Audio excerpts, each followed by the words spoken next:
भगवत गीता में ही आगे चलते हुए सांख्य योग में जब भगवान ने पहले अर्जुन को बताया कि ये जो शरीर है नश्वर है, इसलिए विलाप मत करो। और उसके बाद जब लगता है, मनुष्य सोचता है कि शायद सांख्य योग अब शुरू होगा, परंतु भगवान वहां पर लगभग वाणी को विराम दे देते हैं, विषय को विराम दे देते हैं। वाणी तो चलती है, क्योंकि भगवान कहते हैं कौन्तेय से, एषा तेभिधा सांख्ये बुद्धिर्योगे त्वाम इमाम शृणु बुद्ध्या युक्तो यया पार्थ कर्म बंधनम प्रहास्यसि। हे अर्जुन, तुमने सांख्य योग अब तक सुना, अब बुद्धि योग के बारे में सुनो, जिससे कि मनुष्य कर्म के बंधन से कट जाता है, अपने कर्मों के बंधन को काट सकता है। देखा जाए तो विचित्र बात है, क्योंकि हम सब ने, या विशेषतः आप सब ने भी ज्ञान योग सुना होगा, कर्म योग सुना होगा, ध्यान योग सुना होगा, बुद्धि योग सुनने को नहीं मिलता। शायद आजकल बुद्धि नहीं मिलती देखने में, तो इसलिए बुद्धि योग भी सुनने में उतना मिलता नहीं। पर भगवान ने कहा है कि जब मनुष्य बुद्धि के साथ कर्म करता है, तभी वो अपनी कर्मबद्धता से परे हो सकता है। बुद्ध्या युक्तो यया पार्थ कर्म बंधनम प्रहास्यसि। यदि किसी को कर्म के बंधन को काटना है, तो कहीं ना कहीं उसके पास बुद्धि होनी चाहिए। यदि केवल भावना है, फिर तो पशु हो गए, क्योंकि पशु जो हैं वो भावना में तुरंत बह जाते हैं। आपने अगर घर में एक कुत्ता रखा हो और आप उससे अपसेट हो, वो आपसे अपसेट है, 2 मिनट बाद उसको प्यार से बुलाएंगे, वो सब भूल के पूंछ लाता आपके पास आ जाएगा। मनुष्य जो है, उसके हीरा भी ले जाओ, हाथ हिलाता हुआ छोड़ के दूर चला जाएगा। ये बुद्धि ना हुई, को बुद्धि हो गई। बुद्धि होती है ये जानना कि मेरे लिए, मेरे मन को इस समय कहां पर लगना चाहिए। नेहा अभिक्रमनाशवस्ति प्रत्यवायो न विद्यते स्वल्पमप्यस्य धर्मस्य त्रयते महतो भयात्। इसलिए आवश्यक है कौन्तेय बुद्धि मनुष्य के लिए, क्योंकि यदि मनुष्य युक्ति से किसी कर्म को करता है, तो वो पहले उस परिणाम के बारे में भी सोच लेता है, उससे होने वाले परिणाम के बारे में। ऐसे कि वह कर्म का नाश नहीं होता। और उससे भी अधिक महान से महान जो भय होता है एक व्यक्ति के हृदय में, क्योंकि अर्जुन के मन में भय है कि मैं इस कर्म को नहीं करना चाहता, इस युद्ध को नहीं लड़ना चाहता। वो सोच रहा है कि युद्ध शुरू हो चुका है, वो सोच रहा है भगवान ने जो ज्ञान देना है दे चुके हैं। कहीं मैंने सुना था, कुछ महीने हुए मैंने स्वामी राजेश्वरानंद जी को 2-4 बार सुना, 8-10 बार सुना, जिम में आई पुट हिम ऑन। और उनकी 1-2 कथाएं मैंने आपको बताई, पर एक बड़ी सुंदर मुझे याद आ गई अभी। एक काशी के बहुत विद्वान पंडित युवा थे। काशी में 12 वर्ष उन्होंने अध्ययन किया, और उसके बाद उन्होंने सोचा अब कहाँ पर मैं जाकर अपनी आजीविका कमाऊं। अब काशी में और भी बहुत विद्वान पंडित थे। जिस प्रकार एक इनकॉम्पिटेंट व्यक्ति को सिलिकॉन वैली में जॉब नहीं मिल सकती, क्योंकि वहाँ टैलेंट भरा हुआ है, ठीक वैसे ही काशी में यदि कोई मूर्ख पहुंच जाए तो मुश्किल है कि वो कहीं नौकरी कर पाएगा। गुरु बन सकता है, पर शिष्य नहीं बन सकता, साधक नहीं बन सकता, विद्वान नहीं बन सकता, पंडित नहीं बन सकता। तो वो सोचता है कि अब मैं कहाँ जाऊं। तो किसी ने बोला एक काम करो, दिल्ली चले जाओ, वहाँ बहुत दिल वाले हैं, और खूब तुम्हारी आवभगत होगी। कि दूसरे ने कहा वहाँ तो भयंकर गर्मी पड़ती है और इतना प्रदूषण है, और तुम तू करके बात करते हैं, कोई तुम्हारी वहाँ इज्जत नहीं करेगा, छोड़ो, वहाँ जाकर क्या करोगे, काम करो, महाराष्ट्र चले जाओ। तो उन्होंने कहा भाई महाराष्ट्र भी अच्छी जगह है। तो किसी ने बोला गुजरात चले जाओ, गुजरात में तो दानी लोग भरे हुए हैं, जगह जगह मतलब इस धर्म का प्रचार वहाँ होता है, वहाँ संतों का बहुत बोलबाला है, तुम्हारी विद्वता की बहुत वहाँ भारी एक प्रतिभा की सराहना होगी।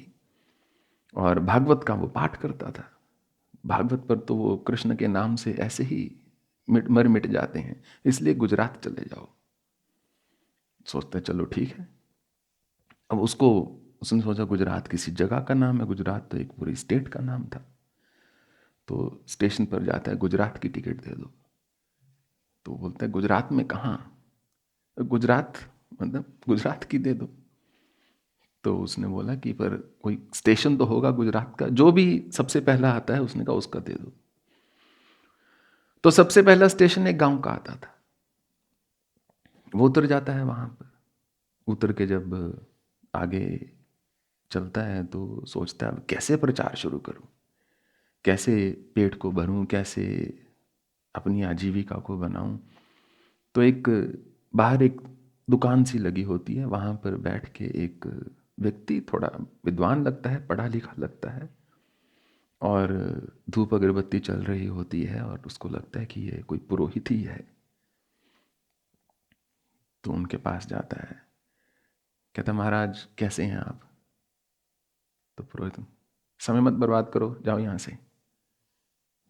थोड़ी सी हैरानी होती है, कहता हम काशी से आए हैं। तो क्या करूं मैं उसने कहा शायद समझे नहीं, कहाँ से आए हैं, हम काशी से आए हैं, वहां से अपनी शिक्षा दीक्षा लेकर आए हैं। तो मैं क्या करूं, वो पुरोहित कहता है। उसको लगा कि ये तो और अपमान हो गया अब। उसने कहा हम भागवत का पाठ करते हैं। बोले दिमाग मत खाओ, मेरे पास समय नहीं है, भाग जाओ यहाँ से। तो पुरोहित को कहते हैं अरे तुम मालिक बन के बैठ गए हो, पुरोहित हो, यहाँ का देख रहे हो, कहा मंदिर जाके मालिक को बताओ। तो इतने में जो अंदर मालिक होता है वो आवाज सुन लेता है। जैसे कि स्वामी जी की कथा में मैंने सुना, वो पटेल होते हैं एक, तो पटेल जी जो है आवाज सुन लेते हैं, तो बोलते हैं उनको भाई बताओ कौन आया है। उसने कहा कोई आया है, कहता काशी से आया हूँ, भागवत करने आया हूँ। अरे कोई ग्राहक आया हो तो बताओ, ये क्या काशी से आया, भागवत भागवत क्या होता है हमने क्या सुना। और इतने में उनके जो दो बालक होते हैं घर में, उनके नाती, वो सुन लेते हैं। तो वो कहते हैं दादा हमको भागवत देखनी है, हमको भागवत देखनी है, हमको भागवत देखनी है। तो वो समझते हैं शायद ये कोई भागवत जो है कोई सर्कस या कुछ ऐसा कुछ करतब करके दिखाएंगे, कि वो रोने लग जाते हैं। अब उनको क्या पता भागवत क्या है क्या नहीं है। तो पटेल जो होते हैं वो कहते कि अरे बच्चे रोने शुरू कर दिए हैं, उसको बोलो जल्दी यहाँ से जाए। बच्चों ने इनको देख लिया तो कहीं और ना हो जाए। बच्चे बाहर निकल आते हैं और देखते हैं कि चुटिया रखी हुई है, श्वेत वस्त्र धारण किए हुए हैं, और एक सुंदर सा स्वरूप है, तिलक इत्यादि लगा हुआ। उनको लगता है कुछ अलग ही जादूगर है ये तो बच्चे वहीं पर जमीन पर लेट जाते हैं कि भागवत तो हमें देखनी ही देखनी है। तो वो जो पटेल होते हैं कहते चलो बुलाओ उसको, देख लेते हैं क्या है भागवत। तो एक शिला होती है जहाँ पर वो सोते हैं। वो कहते चलो भाई अपनी भागवत तुम शुरू कर दो। और 10-15 वहाँ लोग होते हैं वो एकत्रित हो जाते हैं। और इतने में ये कहते हैं मेरा भोजन का समय है, मैं भोजन करके आता हूँ, तब तक तुम खत्म कर लेना जो करना है। और ये भागवत कथा का आरंभ कर देते हैं जो कथावाचक होते हैं। इतने में जो पटेल साहब होते हैं अंदर भोजन इत्यादि करके थोड़ी देर बाद आते हैं। वो देखते हैं उसी शिला पर वो बैठ के भागवत की कथा कर रहा है। अब उनको होता है मेरी शिला पर बैठकर ये भागवत, मेरे सोने का समय है। तो वहीं पर जाकर सो जाते हैं, उसकी जांघ पे अपना सर रख देते हैं। और वो बेचारा कथा करने की कोशिश कर रहा है, और उसको लगता है जिसके लिए कथा कर रहा हूं, जिसने पैसा देना है, जो यजमान है, वो तो सो रहा है, अगर इन्होंने ही रस ना लिया तो मुझे कुछ नहीं मिलेगा। और बच्चे जो हैं प्रतीक्षा कर रहे हैं कब भागवत शुरू होगी, कब भागवत शुरू होगी।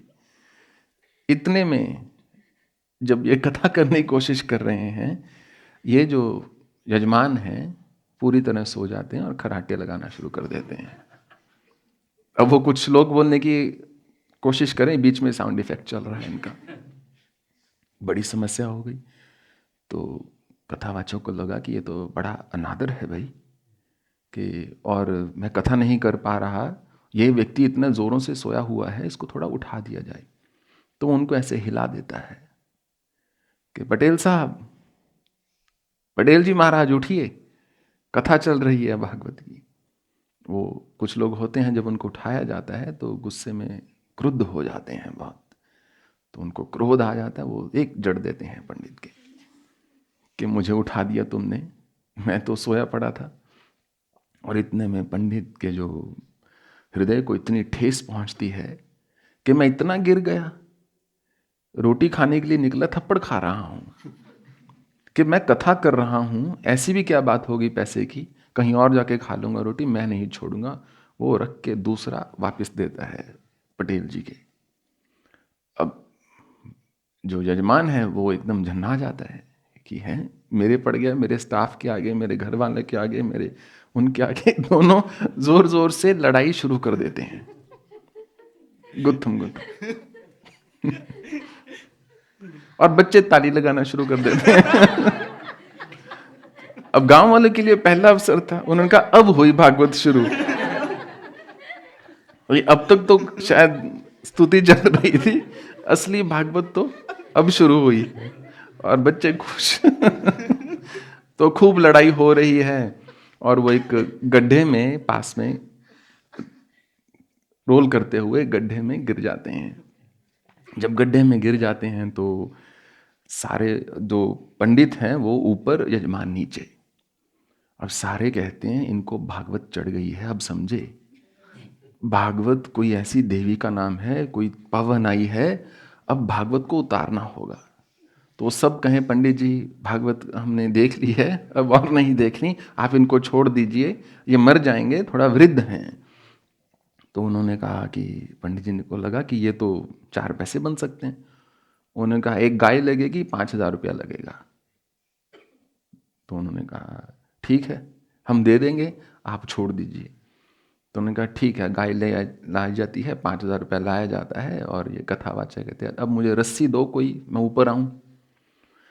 अब जितने भी आसपास गरीब लोग होते हैं वो सब भाग जाते हैं कि भाई ये तो अमीर है, 5,000 रुपया दे के, गाय दे के भागवत उतार गया, अगर ये हमारे ऊपर चढ़ गई भागवत, हम कैसे उतारेंगे। तो कोई आता नहीं वहां बहुत देर तक।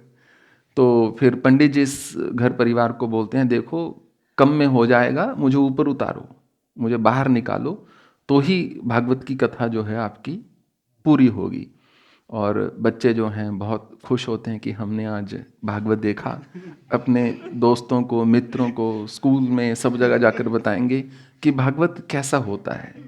जो अज्ञानता में मनुष्य होता है उसका बिल्कुल यही हाल होता है। जिसको वो शास्त्र समझता है वो शास्त्र होता नहीं। या इमाम पुष्पिताम वाचम प्रवदंत विपश्चित वेद वाद रता पार्थ न अन्न स्थिति वादिना। जिसको नहीं पता होता कौनते, वो केवल एक मीठे शब्द बोलकर उसी को शास्त्र मान बैठता है और वो पूरा जन्म जो है, अपना पूरा जीवन इसी में बिता देता है। परंतु जिसकी बुद्धि स्थिर होती है, भगवान ने कहा है व्यवसाय आत्मिका बुद्धिर एक है गुरुनंदन। जिसको जिंदगी में कुछ करना होता है, जिसको अपने कर्म को, अपने अर्थ को सिद्ध करना होता है, व्यवसाय आत्मिका बुद्धिर एक है गुरुनंदन बहुशाखानंताश बुद्ध अव्यवसाय नाम। जिसके जीवन में कार्य सफल नहीं होना होता उस व्यक्ति का एक मूल लक्षण होता है। पहला तो वही जो हमने कहा, भागवत क्या है वो समझने के बजाय कुछ और ही जान के बैठा हुआ है। उसके मन में एक धारणा होती है, जैसे कि इस कथा में बच्चों के मन में थी कि भागवत क्या होगी। तो उस व्यक्ति के मन में भी एक धारणा होती है कि जीवन क्या होगा, या सफलता किसको बोलते हैं, या प्राप्ति किसको बोलते हैं।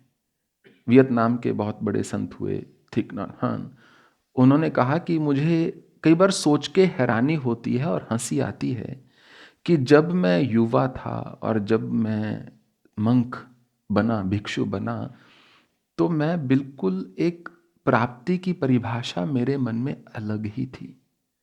मैं कहीं बाहर ब्रह्मांड में उस प्राप्ति को खोज रहा था।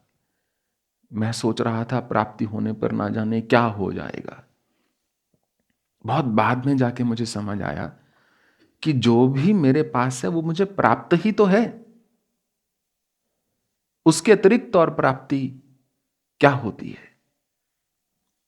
तो भगवान ने कहा बहुशाखा अनंताश्च बुद्ध्या अव्यवसायी नाम।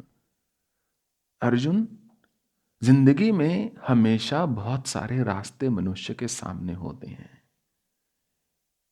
जब कुछ करना होता है हमेशा एक से अधिक रास्ते सामने होते हैं। एक चुनाव करना होता है, एक निर्णय लेना होता है मनुष्य को कि मुझे किस रास्ते पर चलना है। और कोई भी रास्ता सिर्फ यही नहीं होता ठीक या गलत। किसी भी रास्ते पर कई बार चल के ही पता चलता है यह ठीक है या गलत। और जो तो व्यक्ति सफलता की ओर बढ़ रहा है, उसकी बुद्धि, उसकी एकाग्रता, उसकी दृढ़ता स्थिर होती है। जो भगवान ने उसको बोला है व्यवसाय आत्मिका बुद्धि, जो कर्म को सिद्ध कर सके। वो व्यक्ति जब एक बार कुछ ठान लेता है तो फिर उस पथ पर चल पड़ता है। जो असफल व्यक्ति होता है वो जैसे ही एक पथ पर चलता है, पहली अड़चन आई तो वो सोचेगा चलूं कि ना चलूं। दूसरी अड़चन आई तो उसको लगेगा शायद ये मेरे लिए नहीं बना। तीसरी अड़चन आई तो उसको लगेगा शायद किसी ने मेरे ऊपर ब्लैक मैजिक कर दिया है। चौथी अड़चन आई तो तांत्रिक के पास पहुंच जाएगा। पांचवी अड़चन आई तो किसी ओझा के पास, किसी पंडित के पास, किसी गुरु के पास। छठी अड़चन आई तो रास्ता छोड़ के लंगोट उठा के भाग लेगा, क्योंकि वो सोचता है कि अड़चना ना आएंगी। यदि जीवन सफल है, यदि मेरा पथ सफल है, तो अड़चनों का क्या काम। परंतु इससे बड़ी मूर्खता कोई नहीं होती। यदि पथ पर अड़चने नहीं तो मार्ग कभी प्रशस्त नहीं हो सकता। कोई भी चीज सिद्धिगत तभी होती है जब हम उसके रास्ते में आने वाले जो जो रुकावटें हैं उनको फांद के, उनको कूद के या उनका सफाया करके आगे जा सके। ऐसा ही था ना, आपने सुना होगा चंद्रगुप्त मौर्य की सुप्रसिद्ध कथा, चाणक्य को कैसे खोजा। से पहले एक देखा ब्राह्मण, एक शूल उनके पांव में लग गया, एक कांटा। चाणक्य ने कांटे को निकाला अपने पांव में से और उसके बाद पूरी उस जगह को आग लगा दी एक दवा डाल के। तो राजे ने पूछा कि ये क्यों किया और ये किसने पूरी जमीन साफ कर दी। उनका महाराज ऐसे ऐसे उस एक ब्राह्मण है, उसके पांव में कांटा लग गया था। तो उससे पूछा गया क्यों। उसने कहा जहां एक कांटा है वह पूरी जमीन को वहां साफ कर दूंगा। ऐसा करूंगा कभी कांटा उपजे ही ना, क्योंकि एक कांटा निकालूंगा वहां पर दूसरा आएगा। तो जो व्यवसाय आत्मी का बुद्धि होती है, जो ऐसा व्यक्ति होता है जिसमें वो चमक होती है कुछ कर गुजरने की, वो परिस्थितियों से हार नहीं मानता। और जिसकी हार निश्चित ही होती है वो पथ पर चलने से पहले ही हार मान लेता है कि मैं तो हारा हुआ ही हूं। होते हैं ना कुछ लोग, पेपर देने जाएंगे कोई परीक्षा में और कहेंगे चलो फेल तो हैं ही, जाके देख लेते हैं क्या फर्क पड़ता है। सिविल सर्विसेज या एंट्रेंस एग्जामिनेशन जितने होते हैं उसमें 90% कैंडिडेट्स कभी स्टेज 2 तक नहीं पहुंचते। यह नहीं कि वो सक्षम नहीं है, तैयार नहीं है। तो भगवान अर्जुन को बोल रहे हैं कि ये जो तैयारी है, इसके बिना तुम जीवन में आगे नहीं चल सकते। यदि निरंतर एक चिंतन ही करते रहोगे, इसको करूं या उसको करूं, ना करूं या क्या करूं, तो फिर कभी भी आगे नहीं बढ़ सकते। फिर ऐसे भी आपने लोग देखे होंगे, पूरा जीवन जो है चिंतन में ही बिता देते हैं, सारा जीवन। उनके प्लान्स ही नहीं खत्म होते, सारा जीवन प्लान करेंगे, प्लान में, योजना में तो 1000 करोड़ की कंपनी खड़ी कर देंगे, और जब काम करने निकलेंगे तो 2 रुपए का, धेले का काम नहीं होता। क्योंकि वो व्यक्ति जो है रियलिटी से, प्रैक्टिकलिटी से बहुत दूर है।